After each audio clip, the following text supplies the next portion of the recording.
with only 2 weeks left until Election Day. We're standing by for a Trump rally in the swing state of North Carolina and a Kamala Harris campaign rally in Michigan led by former President Obama and featuring the rapper Eminem. CNN's Elena Treen is standing by covering all the latest developments, including the Trump campaign. But first, let's go to CNN's Priscilla Alvarez in the battleground state of Wisconsin, where a Democratic event just wrapped up. Priscilla, there's breaking news on this new interview by the Vice President, Kamala Harris. What stood out to you? Yeah, that's exactly right. And what stood out was the vice president's answer to what concessions, if any, she would give to codify Roe. Of course, this has come up on the campaign trail multiple times, but her answer was essentially that she wasn't going to delve into hypotheticals. Take a listen. I don't think we should be making concessions when we're talking about a fundamental freedom to make decisions about your own body. To Republicans like, for example, Susan Collins, Lisa Murkowski, who would back something like this on a Democratic agenda if, in fact, Republicans control Congress, would you offer them an olive branch, or is that off the table? Is that not an option for you? I'm not going to engage in hypotheticals because we can go on with a variety of scenarios. Now, similarly, she said that she wouldn't engage in hypotheticals when she was asked whether she would pardon former President Donald Trump if she were elected in November. She was also asked about something that's come up with former President Barack Obama's remarks, whether sexism is what is factoring into some men not wanting to vote for the vice president. She wouldn't engage on that, instead keeping the focus on what she has said on the campaign trail about protecting fundamental freedoms. And on that front, Wolf, reproductive freedom is going to be featured prominently over the next several days, including later this week when the vice president is going to go to Texas, a bit of an unusual stop in the final weeks of the election, but where her campaign believes they can amplify the issue of abortion, going somewhere that they see as the epicenter of the Trump abortion ban. So that is going to be an event looking forward. But here in Wisconsin, former President Barack Obama appearing with Tim Walz as the campaign makes this transition now to getting out the vote. Of course, early voting starting here today, and the resounding message from both the former president and Tim Walz was for people to get out to vote. So that is going to be much of the focus over the next several days as they also underscore the stakes of the election. Wolf. All right, Priscilla Alvarez reporting for us. Thank you very much. I want to check in now for the latest updates from the Trump campaign. CNN's Elena Treen is covering the former president for us. Elena, so what is Trump saying?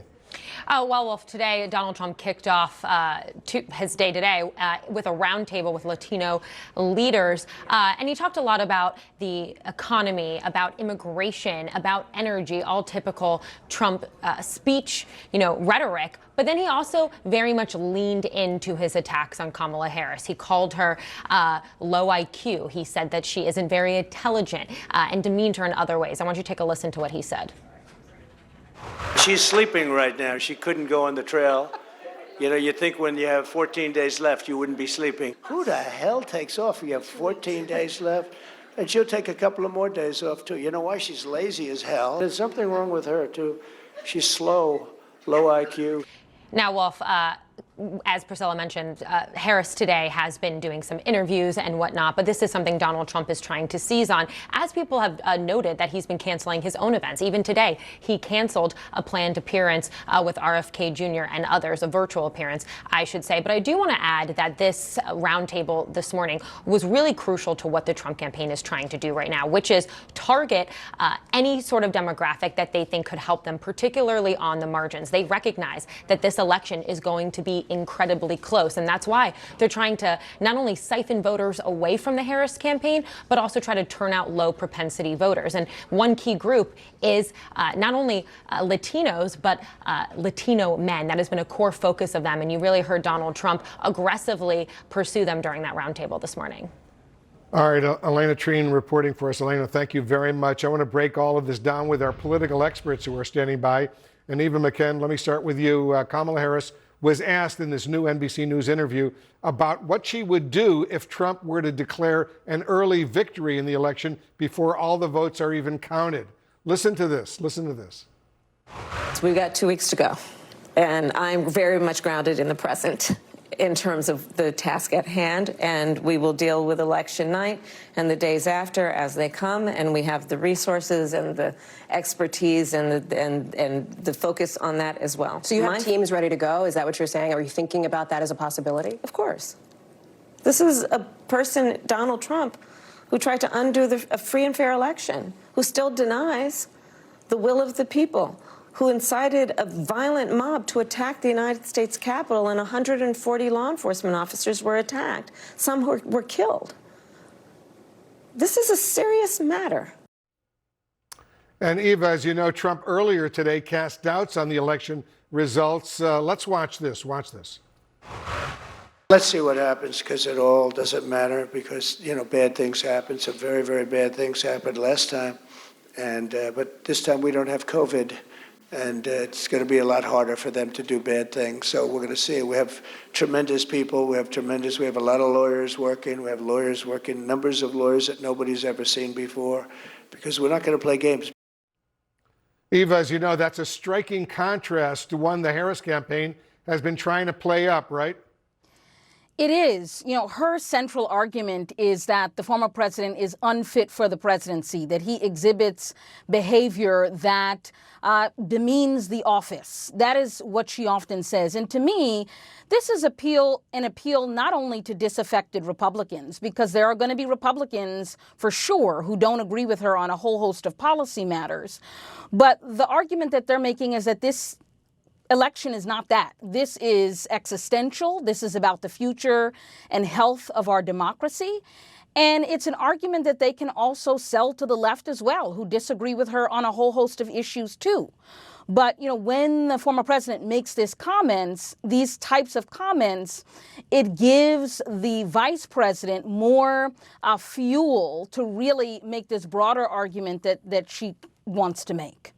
Scott Jennings is with us as well. Scott, how do you see it? Well, I think, number one, he was articulating something that a lot of Republicans have wondered about since 2020, and that is, in the 2020 election, there were a lot of rules changes that changed the way people could vote. There was more voting by mail, et cetera, et cetera. Now you don't have that. He's absolutely right. And in fact, we're seeing fewer people vote early and by mail in some of the ways they did in 2020. So I think that's a true statement. Maybe more people will wind up voting on Election Day. So I think right now Republicans feel pretty good about where they stand at the end of the election. I think he feels like he's on a trajectory to win. I think people in the party feel like Republicans are turning out in places that they need to turn out. So right now, it's steady as she goes for the Trump campaign. I don't think they have to throw any Hail Marys here in the last 2 weeks to close it out. Mandela Barnes is joining us as well. Mandela, how much does Kamala Harris have to focus on making the case against Trump versus laying out her own positions and her own agenda for voters? Well, I'll just say first that Donald Trump has never really articulated much of anything, and everything he has been saying in these last few days has been a Hail Mary. But Kamala Harris has to do both. You have to make the appeal and still introduce yourself to the American public, as well as call out Trump's nonsense, who he has been as a president and who he vows to be if given a second opportunity in the highest office in the land. And I think she's doing both quite well. She's showing up everywhere, doing as much as I've ever seen in any presidential campaign. Is really quite stellar. But for her to be able to win over states like Wisconsin, Pennsylvania, and Michigan, she is going to have to do both at the same time, which feels impossible, but she's done a pretty good job of it so far. Eva, as you know, Harris was also asked about whether she would pardon Trump if he were convicted for more crimes. I want you to listen to this. I'm not going to get into those hypotheticals. I'm focused on the next 14 days. But do you believe, is there any part of you that subscribes to the argument that has been made in the past that a pardon could help bring America together, could help unify the country and move on? Let me tell you what's going to help us move on. I get elected president of the United States. So, Eva, how significant is that? I think I would expect that type of answer from her. If you listen to the vice president closely, she's very precise in her language. She often says that she doesn't like to sort of be off the cuff or speculate because given her history as a prosecutor, she has a firm understanding that the words that she uttered could have dramatic and significant consequences. So I don't see her waxing poetic about an issue like that is so serious. That would require counsel with advisors, prayer, taking the temperature of the country in the moment.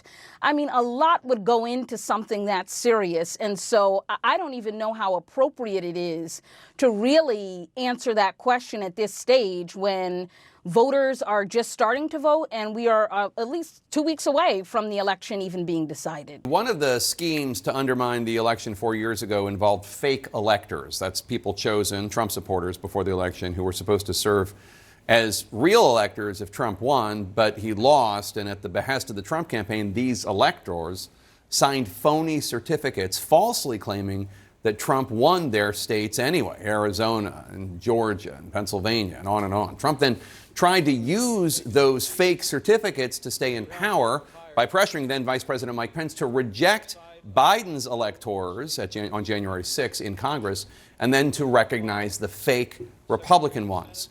Republican Georgia State Senator Sean Still is one of those fake electors. He's running to keep his state Senate seat in Georgia. He was one of the 18 indicted last year in the Georgia election interference case, along with Donald Trump, charged after he filled out paperwork claiming falsely, illegitimately, that Trump carried Georgia in 2020.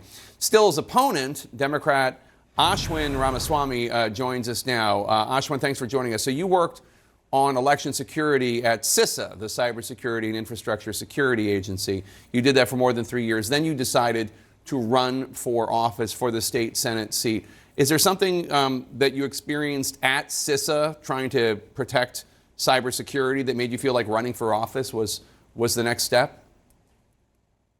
Yeah, so what I saw is after the 2020 election, Donald Trump fired the director of CISA, Chris Krebs. That's the moment when I realized that more important than just securing our elections are making sure that we have people in power who are going to do the right thing. And that's ultimately why I decided to run, because what I saw was a threat to democracy was greater from my own hometown in Johns Creek.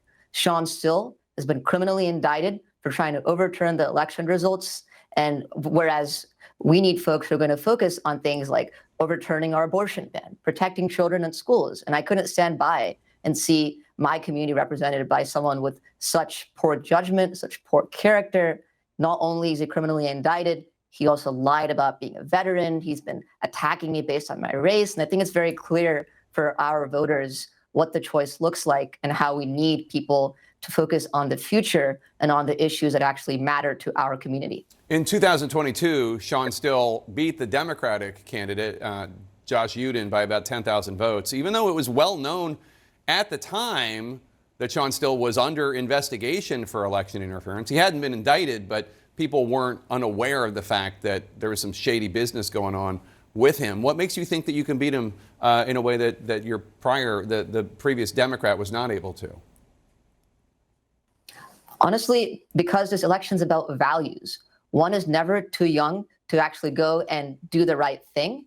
What we've been seeing in this district is a market shift. This district was a 48 Biden district in 2020. In 2022, Raphael Warnock won the seat by just 1 point in the runoffs.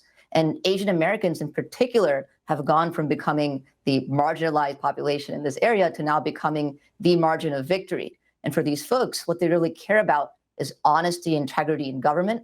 They care about ensuring we have reproductive health care and ensuring that students are safe in our schools. And those are the issues which I'm focusing on. And if you go to ashwinforgeorgia.com, you can learn more about why I'm fighting for those issues. And that's exactly what voters are seeing when they're seeing the contrast between me and my fake elector opponent. All right, Ashwin Ramaswamy, thank you so much for joining us. Appreciate it. You're looking at live pictures out of Greensboro, North Carolina, where former President Trump is speaking at a campaign rally. Now, a win for Trump in North Carolina is as close to a must-win as it gets for his path to 270. And both campaigns tonight are focusing their efforts on turning out every single vote, not just there, but across the battlegrounds. And in Pennsylvania, who wins or loses may come down to this key group of voters. And Dana Bash is out front. This is an app that you have that tells you where the homes of the Jewish Pennsylvania voters. This leafy Philly suburb of Ballackinwood has a sizable Jewish population, one that usually votes big for Democrats. The Trump campaign is trying to chip away at that. You are walking the streets, knocking on doors. I'm in Pennsylvania till November 6th. To get Donald Trump elected. To get Donald Trump elected. As a Democrat. As a Democrat. Not just any Democrat. Peter Deutsch is a former Democratic congressman from Florida. And I think Donald Trump and the Republican Party have done things that the Democrats have not done. Being aggressive against the outrageous and almost insane level of anti-Semitism on college campuses. The deep-pocketed Republican Jewish coalition has a data-driven strategy to find Jewish voters open to Donald Trump, like Claude Schoenberg, and make sure they vote. I thought Donald Trump did magnificent things, right? Starting with moving the embassy to Jerusalem. Only a block down the road at this exact moment, Jews for Kamala Harris gather in a sukkah, a structure used during the week-long Jewish festival of Sukkot. And now it is time to knock doors. The women, particularly Jewish women we're talking to, abortion rights is number one, right up there with Israel. The Jewish population in America is small, little more than 2%. In swing states likely to be decided on the margins, all demographics matter. And Pennsylvania is the battleground with the highest concentration of Jewish voters, about 300,000 according to data by Brandeis University. The election is extremely close, and the Jewish vote is an essential part of a winning Democratic coalition. Since the brutal October 7th terror attack in Israel and spike in anti-Semitism, many Jews in America feel unsettled. And the Republican Jewish coalition is spending an unprecedented $15 million this cycle with ads like this. What about Kamala? Busy defending the squad. Trump I never cared for, but at least he'll keep us safe. You don't have to like Donald Trump, but Donald Trump will keep the Jewish community safe. You don't have to like Donald Trump. That's quite a message. Look, I think, that's the reality, right? Haley Soifer with the Jewish Democratic Coalition calls that cynical and misleading. He's emboldened and incited and aligned with and dined with anti-Semites. He also scapegoated the Jewish people. She's referring to this. If I don't win this election, and the Jewish people would really have a lot to do with that. I don't think he was scapegoating. I think he said it a little differently than I would have said it. Are you telling me right now that if Donald Trump loses, he will not blame the Jews? I don't think it's going to be an issue because I think we're going to significantly increase the share of the Jewish vote. Jewish Democrats are up with this ad. But we do have a champion, a partner, and a defender of our community, our freedom, and our values in Kamala Harris. Trying to sway voters like Jill and Harry Wilner. If she was here right now, we were having a cup of coffee, I would say, so Kamala, what's going to be, especially the anti-Semitism, it's scaring the heck out of me. I am totally undecided. Why are you so undecided? I don't trust either candidate. I am very concerned, of course, Israel's number one on my list. He is a horrible individual. He doesn't shut up. Kamala, I'm not sure what she's going to do. I don't know what lever I'm going to pull when I go to the booth. I joke about it. I'm going to sign my own name. Or we're going to move to Greenland, one or the other. Dan, it's just fascinating, all these different conversations that you had. When you actually look at the numbers and you look at a state like Pennsylvania, could the Jewish vote determine the election there? It really could, Aaron. If you go back to the piece, I mentioned that there are about 300,000 Jewish voters believed to be in Pennsylvania. If you think about the margins, back in 2016, Donald Trump won by about 44,000. In 2020, Joe Biden won by about 82,000. So if you think about the Jewish vote in Pennsylvania, and knowing that it largely has gone for Democrats, historically, really for decades, not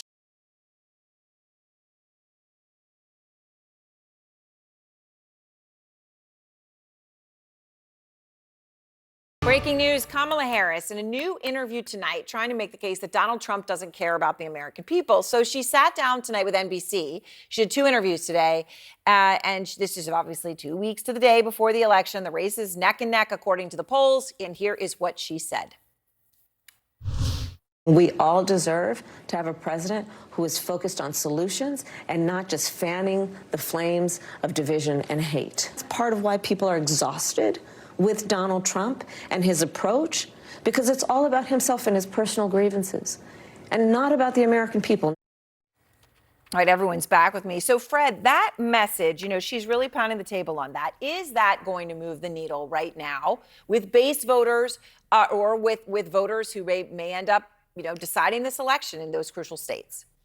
Well, I think so, because for 2 reasons. Number one, so many people, including the Trump folks, said that she was not doing enough interviews and people needed to hear from her. And so she's doing that. And so this format is great for that. But then secondly, she's making the case, I think, in a very cogent and calm and strong way that Donald Trump is a threat and that America needs to look forward. Listen, the American electorate is inherently a positive, forward-thinking electorate, and I think she's tapping into that as opposed to the desire to be negative and to go back in time, which is what Donald Trump is selling. Optimism. I mean, look, a country known for optimism. And Margaret, there's another exchange in the interview about where she's asked about her defense of Joe Biden after his debate in June, and why she stood by him, and were you honest with the American public about his state of mind, and if she was upfront with Americans about what she saw. Here's that exchange. Can you say that you were honest with the American people about what you saw in those moments with President Biden as you were with him again and again, repeatedly in that time?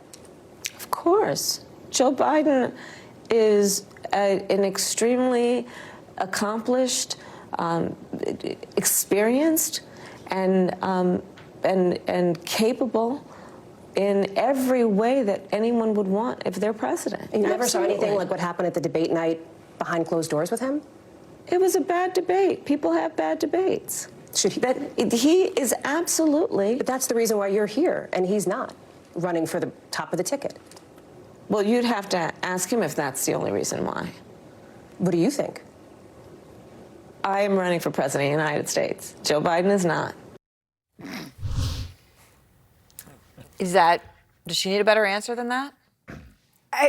That is a little confusing, actually, to me. I mean, I find it a little bit confusing that, people presume you're the vice president. Your hall is right down the office from your office is right down the hall from the Oval Office. You have lunch with the president once a week.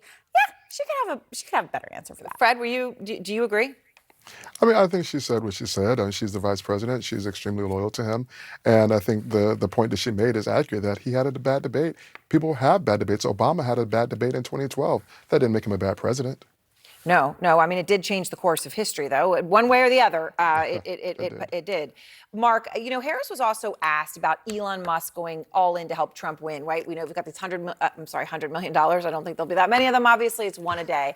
So $1 million a day to a registered voter in the battleground states. So here's what Harris had to say about Musk tonight.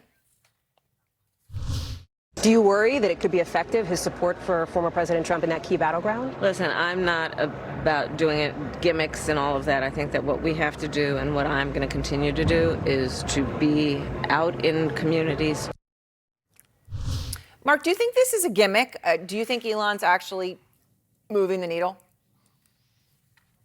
Well, if it gets people to register to vote, I think it's encouraging people to participate in democracy. The one thing I do find hilarious is that when Mark Zuckerberg puts hundreds of millions of dollars into the 2020 election and into actual election offices, Democrats love it. But when there's a conservative or someone who's supporting conservatives, they hate it. I mean, it's a double standard. We've got the richest man in the world. They've got one of the top 3 or probably the rest of the top 5. It's a complete false equivalency, though. I mean, what Elon is doing is paying people to register, and it's also a campaign finance violation. So he's actually got a legal suit on his bottom. They were paying people to count votes. And you and I both know. No. You and I both know billionaires on both sides are flushing huge amounts of money into C4 shadow operations in order to try to influence this election. So it is not like there's only one on one side and there's a zillion on the other. That is just not true.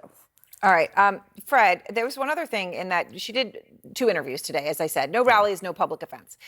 You were celebrating her for doing interviews. But the reason I put the context around it, that she did the interviews and no rallies or public events, is because Trump has seized on that and talked about her schedule today. He just said this, Fred. I was going to hit her really hard on the trail today, but now I don't have to because she's off. She's off. No, I can't get over it. Who the hell takes off? You have 14 days left. And she'll take a couple of more days off, too. You know why? She's lazy as hell, and she's got that reputation. Fred? So there are 2 things about this. First, it's good to see Donald Trump after all of the interviews he canceled last week. And he doesn't want to talk about that, but I just want to remind America he canceled 60 Minutes and several other interviews. The second thing I want to say is shame on Donald Trump for continuing to peddle racist tropes by talking about a woman and a person of color using racist terms like she's lazy and she's not out here working. Listen, he complained that she wasn't doing interviews. She's doing that. He complained that she wasn't doing enough rallies. She did that. She was here in Atlanta all weekend long, going across the metropolitan area, going to church services, attending rallies. She's back again this week. The fact that she paused today to do 2 interviews and reach millions of Americans, I think is smart. And I appreciate the fact that she, unlike Donald Trump, didn't cancel them or stage an event at a closed McDonald's to try to get a little attention. Racist tropes, Mark? I mean, that's just the standard defense. If you ever attack her, you're racist, you're misogynist. It has nothing to do with that. We're 14 days away. She took the day off to prepare for 2 interviews, which she shouldn't have needed to do. You could have done a couple of rallies, have the reporters go out there on the campaign trail, interview you backstage. We did that 2016. We do it in 2020. I question it. She needs to be in the battleground states with 2 weeks to go, especially when she's performing 5 to 6% behind where Joe Biden was in 2020. Well, we'll see. I mean, these polls, gosh, nobody seems to really know. The former president's one-time chief of staff, retired 4-star Marine Corps General John Kelly, criticizing his former boss in 2 separate interviews just 14 days before the election. Here's what Kelly told the New York Times about what he says are Trump's positive comments about Adolf Hitler. He commented more than once that that Hitler did some good things too. And of course, if you know history, again, I think he's lacking in that. But if you know what Hitler was all about, it'd be pretty hard to make an argument that he did anything good. Trump's communications director, Stephen Chung, who just weighed in on the Times interview, quoting him now, John Kelly has totally beclowned himself with these debunked stories he has fabricated because he failed to serve his president well while working as chief of staff and currently suffers from a debilitating case of Trump derangement syndrome. Chung goes on, quote, President Trump has always honored the service and sacrifice of all our military men and women, whereas Kamala Harris has completely disrespected the families of those who gave the ultimate sacrifice, including the Abbey Gate 13. In separate reporting by The Atlantic's Jeffrey Goldberg today, 2 sources say that then President Trump once privately said, quote, I need the kind of generals Hitler had.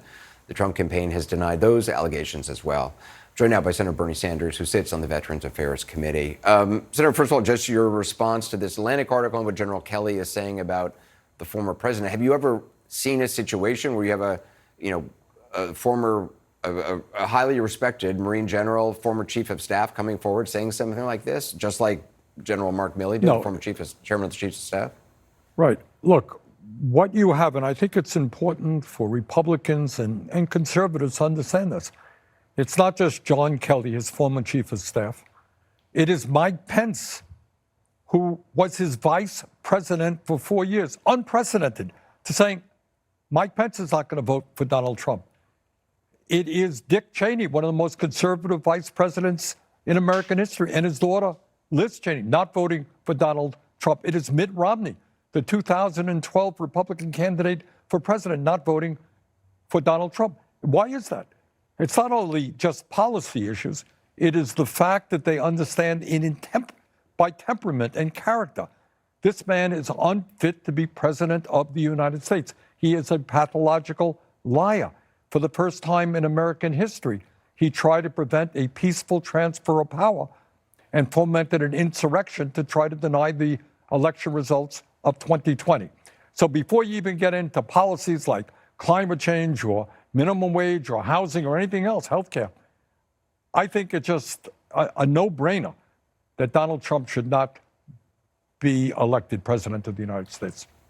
General Kelly confirmed to the New York Times that Trump calls service members who were injured or killed, quote, suckers and losers, including applying those terms to Senator John McCain. You served with the late Senator McCain.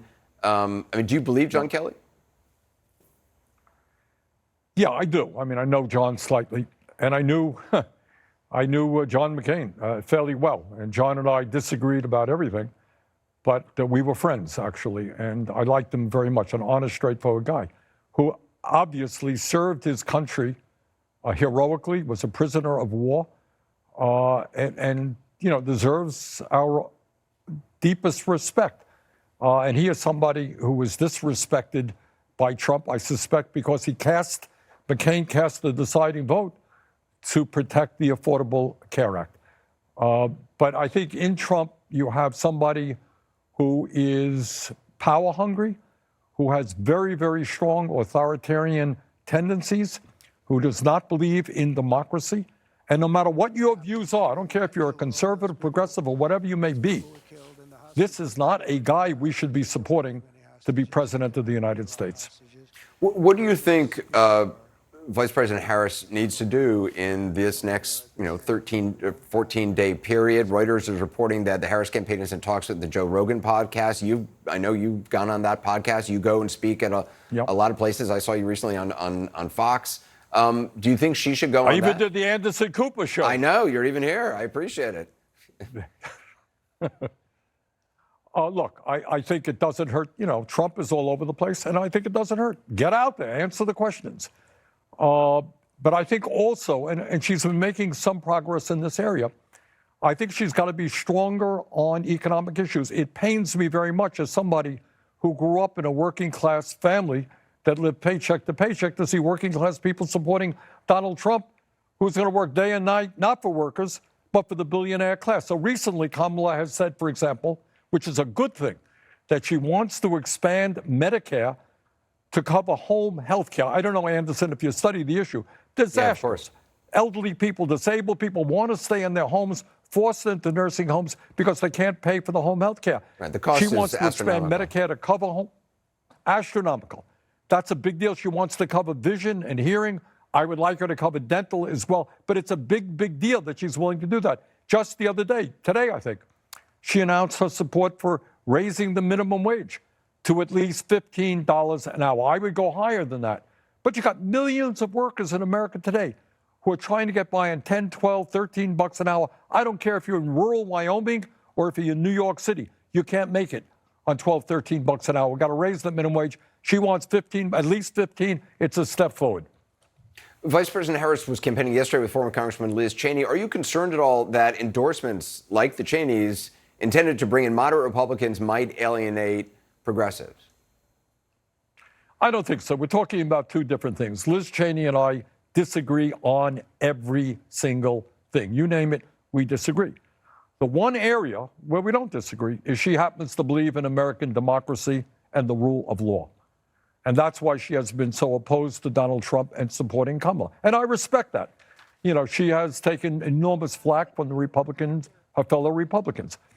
But what I think you're seeing now is many Republicans saying, you know what, I disagree with Kamala on the issues, but we cannot have somebody as vulgar as Donald Trump as president, somebody who lies all the time, somebody who does not believe in the foundations of American democracy. And I respect Republicans for having the courage to do that.